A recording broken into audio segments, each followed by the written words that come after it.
Monseigneur, vous avez été au centre Cana, siège de la communauté famille chrétienne, le samedi 9 juillet 2022.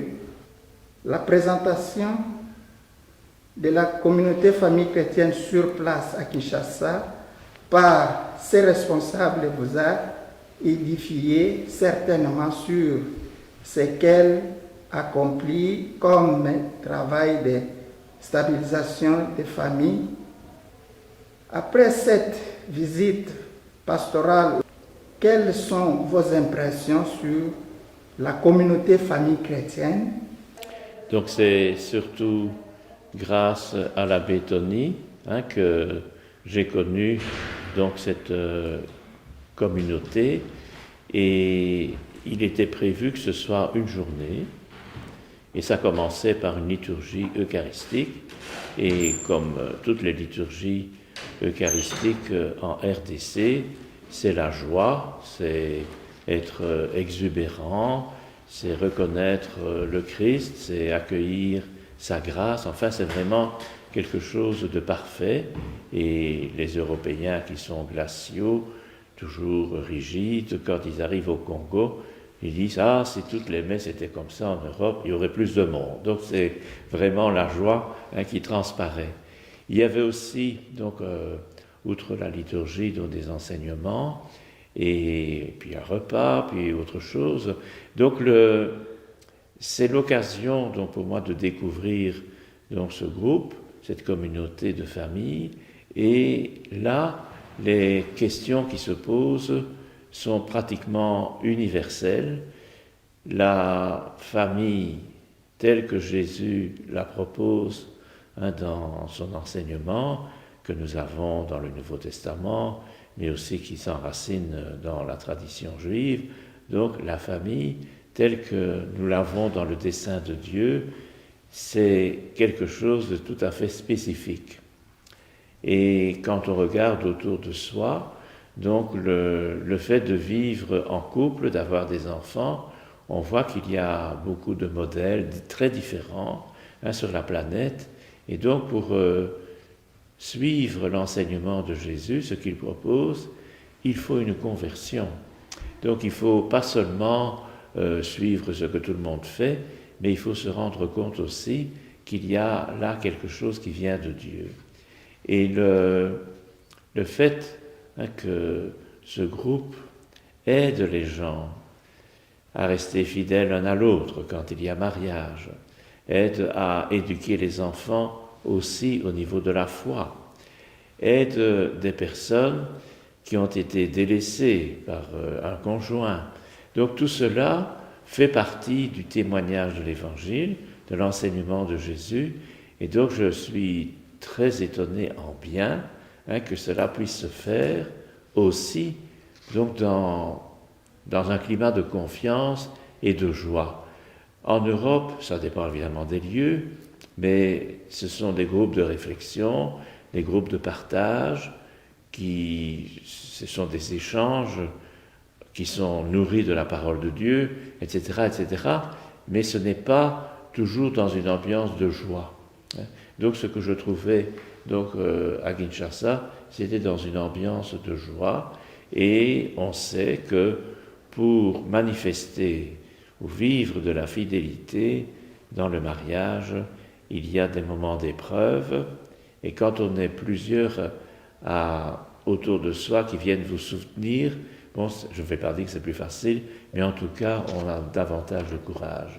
Donc c'est ça que j'ai découvert, et dans une rencontre alors dans le bureau du responsable avec son épouse, donc en fin d'après-midi, donc on m'a proposé donc toutes sortes de projets qui étaient en route, et donc on m'a donné des dossiers, etc.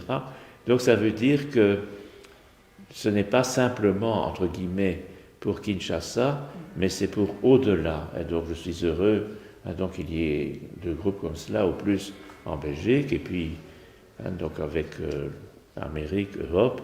Donc ça veut dire qu'il y a là un témoignage qui va au-delà du noyau fondateur, Et pour ce noyau fondateur, ça a pris des années aussi pour s'exprimer, pour grandir. On a déménagé, on a changé de maison, etc. Donc tout cela montre que c'est quelque chose de vivant. Ça veut dire que mon regard à moi, ce n'est pas d'accompagner quelque chose qui meurt, comme j'ai dans plusieurs aspects de la pastorale, mais c'est ici regarder, contempler quelque chose de vivant et qui vient de Dieu. Donc ce n'est pas simplement une initiative humaine. Voilà. Et en votre qualité d'évêque et pasteur, quel est le message particulier que vous leur avez laissé sur place à Kinshasa? Il y a deux choses. Donc l'action de grâce, donc devant quelque chose, on sent que ça vient de Dieu. Et puis la deuxième chose, vraiment encourager, continuer. Et donc comme toute œuvre qui vient de Dieu, ce n'est pas seulement des projets dans un bureau avec un groupe de spécialistes, mais c'est aussi porté par la prière. Grâce à la prière, donc nous avons un discernement. Quand on accompagne une œuvre qui grandit, on applaudit bien sûr, on est content, et on a des moments de convivialité, mais aussi des moments de prière et d'écoute de ce que le Seigneur dit dans le cœur ou dit quand une assemblée est en train d'écouter la parole de Dieu. Donc je crois que c'est ça le message. Un évêque n'initie pas beaucoup de choses, ne met pas beaucoup de choses en route, et moi en particulier, en RDC, je ne peux rien mettre en route, je suis évêque en Belgique et donc pas là-bas, mais donc je rends grâce pour ce que je vois, et en même temps, je ne peux que prier, donc accompagner, et voir susciter aussi, donc dans le cœur des gens qui écoutent, donc la prière c'est important pour cela. Et s'agissant de l'accompagnement que vous venez de parler, l'accompagnement des couples, des familles, que pensez-vous de l'apport de la communauté famille chrétienne au sein de l'Église catholique pour l'avenir? Eh bien, ça je vais répondre comme je fais pour tous les groupes. Ouais. Si ça vient de Dieu, ça va grandir et continuer. Si ça ne vient pas de Dieu, on verra. Mais donc ici, c'est ça que j'insiste parfois sur l'aspect spirituel, donc de profondeur spirituelle, c'est que nous sommes toujours devant donc, des initiatives d'êtres humains, de chrétiens catholiques, donc c'est pas simplement quelque chose qui nous tombe comme ça, donc ça a été bien pensé, bien réfléchi, et on a répondu à des besoins, donc c'est pas simplement pour le plaisir de faire quelque chose, donc on répond à des besoins, donc des familles qui parfois traversent des difficultés ou dans la joie éduquent des enfants et tout. Mais donc moi je ne peux que donc regarder, et c'est ce que je dis à tout le monde, donc pas seulement à vous, ça vient de Dieu, vous aurez les ressources nécessaires, vous aurez les personnes nouvelles qui viendront demander et qui viendront proposer leur aide, et alors si ailleurs, donc là où on vit, donc il y a des appels, évidemment il faut y répondre. Donc ça c'est, je trouve que quand on regarde donc dans les actes des apôtres comment il y a eu des initiatives qui ont été prises, et puis quand on lit les lettres de Saint Paul aussi, des choses qui ont été fondées, etc., ben on voit alors l'expansion, le développement, il y a toujours des épreuves, il y a toujours ce qu'on appelle des traces du péché originel dans les actes des apôtres. On dit qu'on va partager tous ses biens. Il y a un couple qui ment, et Ananie et Saphir, ils viennent devant Pierre, et hop, ils meurent. Donc c'est exactement la même chose que dans le livre de la Genèse, on écoute le serpent plutôt que le Seigneur. Donc c'est ça. Donc même s'il y a des moments difficiles dans un groupe de chrétiens comme celui-ci, mais je ne dis pas qu'il y en a, mais même s'il y avait des moments difficiles, sachons bien que ça fait aussi partie du développement de toute chose qui vient du Seigneur. Et comme vous l'avez appris sur place au centre Cana, La communauté famille chrétienne vit depuis 38 ans des cotisations de ses membres. Elle a beaucoup de projets qui ne peuvent être réalisés par manque de capitaux, de moyens financiers. Monseigneur, au regard de votre sollicitude personnelle, que peuvent être votre contribution pour accompagner les efforts de la communauté famille chrétienne à obtenir des capitaux afin de pouvoir réaliser ces projets? C'est comme toute œuvre humaine. Donc on a besoin de ressources, on sait où il y en a, où on ne le sait pas, et quand on ne le sait pas, on en cherche. Donc pour le moment, donc vous comptez sur ce que donnent les membres donc du groupe, des communautés, mais vous savez très bien que ça ne suffit pas. Donc il y a donc à l'intérieur donc, de l'Église universelle des associations, des groupes dans des pays riches, en Allemagne. Parfois, on demande au Saint-Siège de dire où on pourrait aller, aux États-Unis aussi. Donc il y a des groupes comme ça qui peuvent donner de l'argent, mais donc ce sont donc dans ces moments de recherche, il faut en général se confier à des personnes qui s'y connaissent très bien. Donc ce n'est pas, quand on n'est pas soi-même au courant, il faut demander à des spécialistes. Et dans les multiples lois de la Belgique, il y a, donc je vois ça chez mes collaborateurs, donc il y a des possibilités de demander de l'argent, donc dans certains cadres, en remplissant des dossiers, et il faut évidemment aller plaider la cause, mais donc c'est vraiment un travail en général fait par des spécialistes. Donc vous pouvez demander une fois à quelqu'un de donner beaucoup d'argent, mais normalement, pour que quelque chose continue, il faut demander à des spécialistes comment on fait pour avoir de l'argent. Et dans les émissions télévisées, dans les autres de charité, si vous voulez, donc d'entraide, de solidarité, on voit, donc j'invente, il y a le loto, il y a ceci, il y a cela, et donc ils peuvent aider. Mais ça, il faut demander à des spécialistes. Donc vous ne pouvez pas vous-même faire du porte-à-porte, vous n'aurez rien. Si vous demandez à quelqu'un de faire des collectes, pour le moment en Belgique, quand on fait des collectes à l'église, il n'y a rien. C'est tout à fait différent d'un système comme aux États-Unis, où spontanément on donne de l'argent, et si on n'en donne pas, on vient vous demander, il y a un problème dans votre famille que vous ne donnez rien. Donc c'est tout à fait différent d'un pays à l'autre, et ça il faut demander à des spécialistes.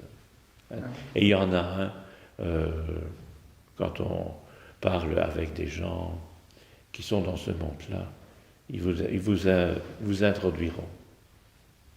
Merci. Et la communauté famille chrétienne est présente en Belgique, notamment en Bruxelles, à Lost, Flandre, à Brabant Wallon et à Charleroi. Dans l'archidiocèse Malines-Bruxelles, la communauté famille chrétienne figure sur la liste des groupes de prière charismatiques. Quel message donnez-vous pour favoriser son épanouissement en terre européenne? En général, ces associations-là, ces groupes-là, ne viennent pas de l'autorité. Donc ce n'est pas l'autorité de l'Église qui les suscite, donc ce sont des groupes, comme on dit, sur le terrain, etc. Et vous avez raison, donc à un certain moment de demander la reconnaissance. Donc pour le moment, c'est comme groupe charismatique, mais vous avez votre spécificité. Oui. Donc c'est en route, donc pour faire reconnaître, et donc le dossier est quelque part, et il suffira peut-être de dire, souvenez-vous qu'on vous a envoyé un dossier, mais donc ça vous verrez bien. Mais seulement il faut toujours, je crois, rester en excellents termes avec tout le monde. C'est-à-dire qu'il ne faut pas hésiter d'informer sérieusement sur ce qui se passe. Sinon, ça dure 1 an, 3 ans, 15 ans, et puis ça s'écroule. Donc il faut toujours rester en bons termes et donner les informations là où il faut, donc à l'autorité ou à ceux qui s'occupent de cela au nom de l'autorité.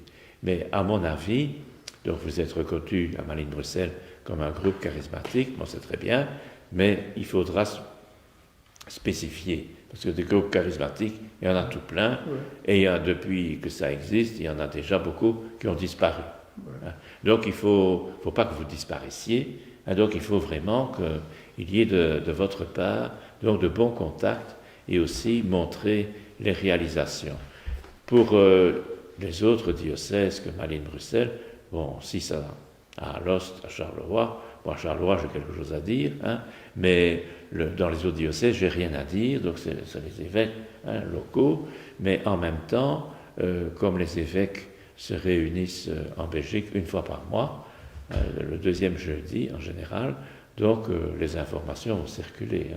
Chaque fois qu'il se passe quelque chose, entre guillemets, de positif dans un domaine, comme ici pour les couples et les familles, donc ça intéresse quand même les évêques. C'est pas quelque chose comme il faut coudre des tentures pour les fenêtres, enfin, c'est quelque chose de sérieux, quoi. Au plan pastoral, donc là, je crois que ça se fera spontanément. Et sinon, vous écrivez à celui qui est en train de regarder pour vous, voir comment il faut regarder l'avenir, quoi. Pour l'Europe, ça, je ne sais pas répondre. Je ne connais pas la situation dans chaque pays. Oui, et surtout, notre spécialité est basée sur le couple. Donc, nous parlons de la famille, nous prions en couple, donc madame et monsieur, et puis les enfants. Et nous mettons en troisième lieu notre partenaire Jésus-Christ. C'est ça. Donc, c'est lui qui est le maître, qui chapeaute tout. Alors là, je crois, la famille, c'est la base. C'est la base de la communication, de la joie, de la paix, de l'amour. Et puis, ça doit vraiment couler parce que l'éducation de base vient dans des familles. C'est comme ça que nous, on a cette spécialité de chercher à s'épanouir d'une autre façon spécifique pour que cela puisse prendre une autre ampleur partout, même en Europe où nous sommes. Voilà un peu notre spécialité, dans ce sens-là que je voulais dire. Très bien, très bien.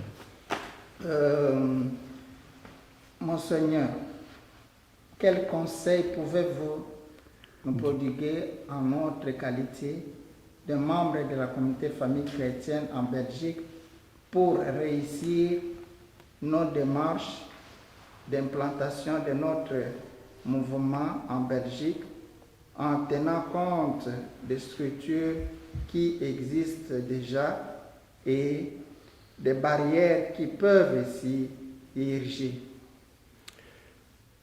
Première chose, je crois, c'est de vous faire connaître auprès des services pastoraux qui accompagnent les familles. Il y en a dans chaque diocèse et il y a aussi des rencontres au niveau interdiocésain.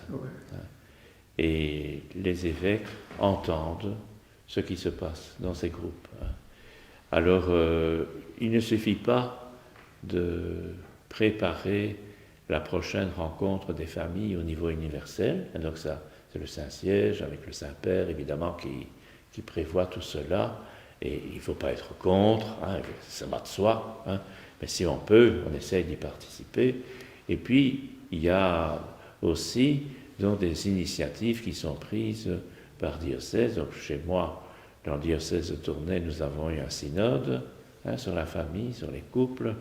Et donc, on a une journée festive à la clôture de cet aspect pastoral qui avait pris 2 ans. Et au mois de juin, le dernier dimanche, donc cette année-ci, il y avait une journée des familles à Bonne-Espérance. Donc il y a des initiatives. Moi, je parle peu de mon diocèse parce que je sais ce qui s'y passe, mais il y a sûrement aussi dans les autres diocèses. Et donc, si vous pouvez y participer, donc vous informez les gens qui ne vous connaissent pas encore éventuellement de ce que vous êtes, et alors on peut voir comment on peut se communier à la même œuvre, si vous voulez, au même objectif qui vient de Dieu. La deuxième chose, c'est que vous avez une spécificité, donc par rapport à tous ces services pastoraux de la famille, parce que certains sont branchés surtout sur l'accueil de toutes les formes de vie en couple avec des enfants, hein, et ça fait aussi partie de l'accueil que le Jésus avait pour toutes sortes de situations. Le pape actuel, le pape François, dit que nous avons à être vraiment très ouverts à tout et en même temps d'aider, entre guillemets, je ne vais pas dire à progresser, mais en tout cas à découvrir vraiment la spécificité de ce que l'Évangile propose. Et donc ça se fait avec beaucoup de doigté, de tact, parce qu'on ne doit pas condamner comme ça, mais aussi, j'essaye de faire comprendre que, quelles que soient donc les situations, les enfants, dans un sens, sont prioritaires, parce que ce sont eux souvent qui sont dans des situations particulières blessés. Je ne dis pas que dans le couple, les gens ne sont pas blessés, mais en tout cas les enfants, sans qu'il y ait de leur part une responsabilité, donc doivent vivre comme cela. Et donc je crois que vous pouvez dire aussi, donc dans tout cet accompagnement, que vous avez votre place. Et vous pouvez, donc ça se fait dans des partages, dans des discussions, en comparant peut-être s'il existe des statuts ou n'importe. Mais donc, je dis toujours à tous les groupes, ne venez pas dire que vous allez sauver tout et que les autres ne valent rien, hein, mais donc essayez vraiment de montrer votre spécificité dans ceux qui font quelque chose pour tout le monde et dans le respect. Et donc et à ce moment-là, ça marche. Et donc on se respecte les uns les autres. Oui, et le dernier mot par rapport à ce que vous avez constaté en général au Congo, qui vous suivent directement ici. Eh bien, je ne peux qu'encourager. Le pape François a fait 2 synodes sur le couple, la famille, et il en est sorti donc un document à Maurice Laetitia que j'ai commenté donc dans Église de Tournai, donc tous les chapitres, mais ça a pris beaucoup de temps, et j'avais vu le pape au début, et il m'avait dit « Lisez, lisez !» Je dis « Oui, je vais le lire. » Et essayez de comprendre, oui, je vais essayer de comprendre. Donc, et du coup, je l'ai rédigé comme éditorial, mais pendant des mois. Et des gens m'ont dit, on ne savait pas tout ça, ben forcément. Qu'est-ce qu'on sait? Pour le moment, au niveau de la foi, qu'est-ce qu'on sait? On a des idées comme ça qui viennent des médias ou de ce qu'on raconte à la maison, mais ce n'est pas nécessairement la réalité. Donc, au niveau de la famille, je crois qu'il y a beaucoup d'ignorance. Et je crois que ce que vous faites, donc soit au Congo ou ailleurs, donc c'est vraiment montrer qu'il y a dans la foi chrétienne, dans la parole de Dieu, quelque chose de spécifique qui est dit sur la famille. Alors, je n'aime pas, mais bon, ça c'est moi, parce qu'alors, on dit c'est la famille traditionnelle, mais dans la société, il faut toutes sortes de familles. Je dis oui, il faut accompagner toutes les familles, mais au niveau de la foi chrétienne, il y a un enseignement spécifique. Et quelque chose qui vient de Dieu, on ne comprend pas toujours, ça, je suis bien le premier à le reconnaître, on ne comprend pas toujours, on pense que quand on donne cela, on juge négativement tous les autres, c'est pas ça non plus, mais donc il y a quelque chose à découvrir là-dedans, dans la parole de Dieu, et qui est vraiment source de bonheur. Et donc ce n'est pas une sorte d'épreuve ou un poids parce qu'on est catholique, il faut vivre comme ça. Mais donc c'est vraiment une source de bonheur. Et ceux qui essayent d'en vivre, il y en a beaucoup, ceux qui essayent d'en vivre, découvrent aussi quelque chose qu'ils ne savaient pas en commençant.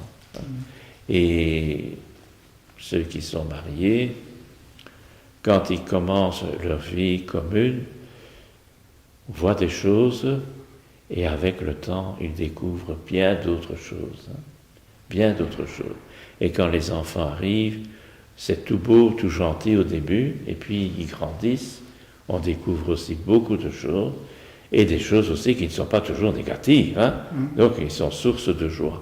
Donc voilà, je trouve que ce que j'ai donc reconnu donc à Cana, hein, donc c'était un peu cela, et le couple et les autres qui sont là à la direction, donc font cela très bien avec les aumôniers et tout, hein, donc je ne peux que féliciter. Hein. Merci beaucoup.